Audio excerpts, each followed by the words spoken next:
آج مزدور رہنما میجر اسحاق صاحب کی برسی ہے اور ہمارے ساتھ موجود ہیں ڈاکٹر تیمور رحمان، جنرل سیکرٹری ہیں جو مزدور کسان پارٹی پاکستان سے. ان سے بات کرتے ہیں ذرا یہ مہنگائی کے اوپر. جی السلام علیکم. وعلیکم السلام.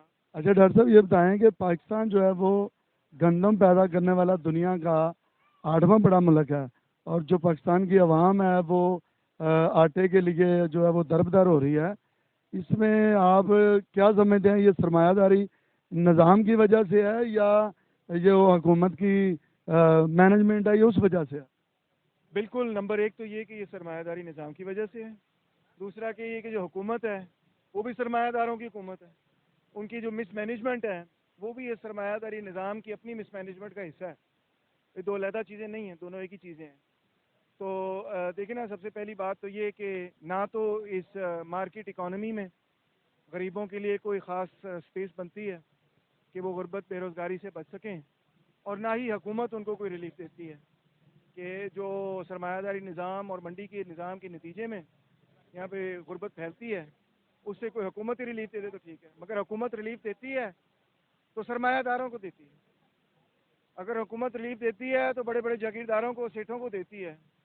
بڑے بڑے امیر طبقے کو تو ٹیکس ریلیف بھی مل جاتی ہے، لون ڈیفالٹ پہ ریلیف بھی مل جاتی ہے، سبسڈی بھی مل جاتی ہے. مگر پبلک کو مہنگائی کے علاوہ یہ حکومت کچھ نہیں دے سکی. اچھا دوسرا یہ بتائیں کہ یہ جو سرمایہ دار یا حکمران طبقہ ہے، یہ ایک دوسرے کو چور چور کے چکر میں، ایک دوسرے کے پیٹ پھاڑنے کے چکر میں عوام کو جو انہوں نے وہ دھیانے لگایا ہوا ہے، جو عوام کو جگانے کے لیے یہ جو اپنا لیفٹ کے لوگ ہیں یا جو مزدوروں کے لیے کام کرنے والے لوگ ہیں، وہ اتنے ایکٹیو نظر نہیں آتے، اتنے متحرک نظر نہیں آتے. مسئلہ صرف اتنا ہی ہے کہ ان کے پاس بہت بڑا میڈیا ہے. جب ان کے حوالے ان کی کوئی تقریر ہوتی ہے، ان کی کوئی بات چیت ہوتی ہے، تو وہ ساری کے سارے ملینز آف لوگ دیکھ لیتے ہیں بڑے بڑے میڈیا پہ. اور بائیں بازو کے حوالے سے تو پاکستان کے اندر پہلے دن سے یہ پالیسی بنائی گئی ہے کہ بائیں بازو کی کوئی سیاسی پارٹی ہو، کوئی سیاسی تحریک ہو، کوئی نقطہ نظر ہو، کوئی دانشور ہو، اس کو مین سٹریم میڈیا پہ آنے نہیں دیتے. اگر آنے دیتے ہیں تو وہاں پہ وہ بائیں بازو کے حوالے سے کوئی بات نہیں کر سکتا اور جو مرضی بات کرتا پھرے. تو یہ تو ایک بلینکٹ سینسرشپ ہے، اخبارات کے اندر بھی ہے اور میڈیا کے اندر بھی ہے. تو خیالات کا پھیلاؤ تو میڈیا کے ذریعے ذرائع ابلاغ سے ہوتا ہے. تو اگر بائیں بازو آپ کو پیچھے نظر آتا ہے، اس کی صرف اور صرف بیسک اور سب سے بڑی وجہ ہے ہی ہے کہ جو مین سٹریم میڈیا اس کو وہ کور کرتا ہے سرمایہ داروں کو، جاگیرداروں کی سیاست کو، مزدوروں، کسانوں، محنت کشوں کی پالیٹکس کو، ان کی سٹرگلز کو، ان کی ایشوز کو، ان کی پرابلمز کو کور ہی نہیں کرتا. بہت شکریہ. وہ صابر علی صابر کا ایک مصرع ہے کہ بڑی لمبی کہانی ہے. شہزاد بھائی، اصل بات یہ ہے کہ ہماری جو اشرافیہ ہے اسے پرواہ نہیں یہاں کے لوگوں کی.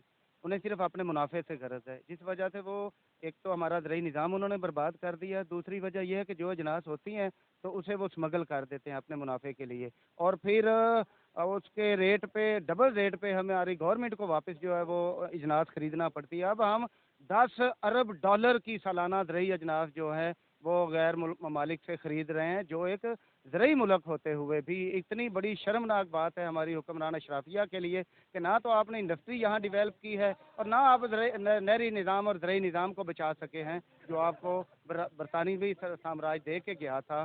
تو یہ ہمارے حکمران طبقات عقل سے بالکل پیدل ہیں، صرف مفاد کے حوالے سے سوچتے ہیں. اس لیے ہمارے آج لوگ، کروڑوں لوگ جو ہیں وہ آٹے کی لائنوں میں لگے آپ کو نظر آتے ہیں. اچھا دوسرا رضوان بھائی یہ بتائیں کہ یہ جو ہمارے مزدور طبقہ ہے یا لیبر یا کسان طبقہ ہے، یہ ایک تو اس کی وجہ یہ ہوا نا کہ جو بڑا میڈیا، بڑے گروپس ہیں، وہاں تک جو ہے مزدور کی بات نہیں پہنچتی اور اس کو جو ہے ملینز لوگ دیکھتے نہیں ہیں. ظاہر ہے میڈیا ان کے قبضے میں ہوتا ہے، سرمایہ. تو ہمیں کیا کرنا پڑے گا کہ جو ہمارے مزدور لیبر ٹائپ کے لوگ ہیں ان کو ہم اکٹھا کر سکیں اور وہ اپنے مقصد کے لیے اکٹھا ہو سکیں؟ اس کے لیے ہمیں کیا کرنا پڑے گا؟ بالکل صحیح آپ نے کہا کہ یہ ہمارا میڈیا بھی عام طور پہ جو وہ سرمایہ دار طبقے کا یعنی رولنگ کلاس کا بنایا ہوا اور انہی کے کنٹرول میں، انہی کے مفاد میں چلتا ہے. لہذا ہمیں مزدوروں کی تنظیمیں بنانا پڑیں گی اور اپنے میڈیم اڈاپٹ کرنا پڑیں گے. ہمیں پریس اپنے اپنے پرنٹنگ وغیرہ خود کرنی چاہیے، اپنے چینلز بنانے چاہیے، اور اس سے زیادہ ہمیں ڈور ٹو ڈور جا کے مزدوروں کو اویئرنیس دینی چاہیے جو انقلابی پارٹیوں کا فریضہ ہوتا ہے بیسیکلی.